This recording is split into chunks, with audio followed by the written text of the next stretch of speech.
To lay the blame solely at Rishi's feet. Ofgem has revealed huge regional divides across the UK on energy costs, with some areas having to pay double for bills. I don't know about you, but I feel that some businesses are already hitching up prices under the excuse that they have no choice.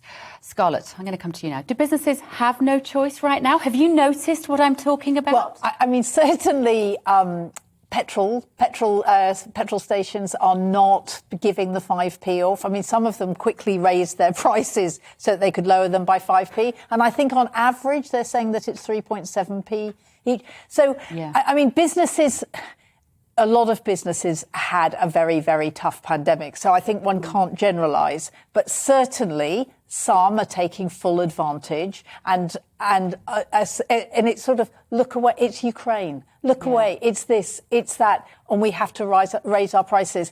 And others, I mean, it was quite interesting listening to the CEO of Iceland, where they deal with anybody, but they have a lot of people who are not very well off who go, and they say they're trying to keep their prices down because it's the only way they're going to sell. I mean that's the other thing is that if you don't keep your prices down, you're not going to have any customers.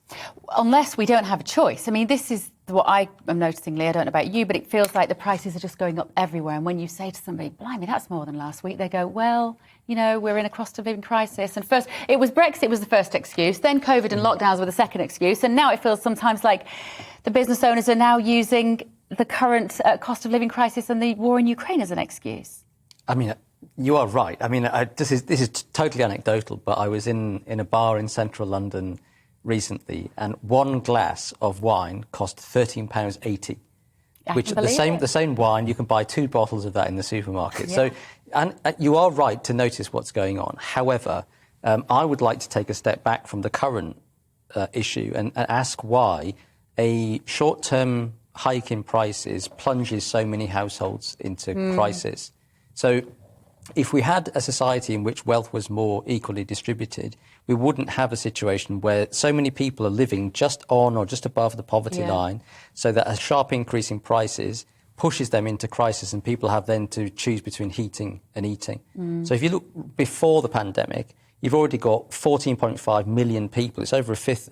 It's over a fifth of the population living in what's called relative low income, the government measure of poverty, which is 60% below the median salary. Yeah. We've already got over nearly 2 million people accessing food banks before the pandemic. So we have a problem of long-term economic stagnation, long-term stagnation in wages, and a situation where nearly half of households are in receipt of some kind of government benefit just to keep them afloat.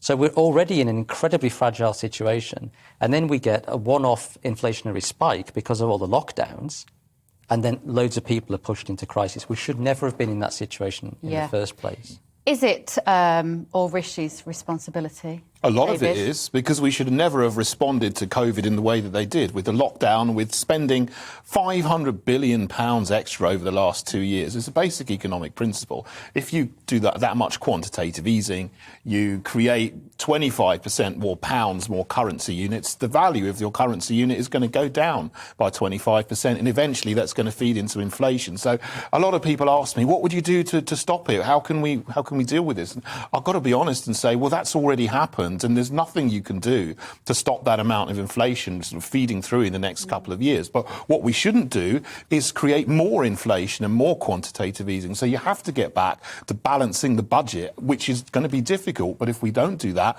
it's going to create more pain and more hardship in the long term.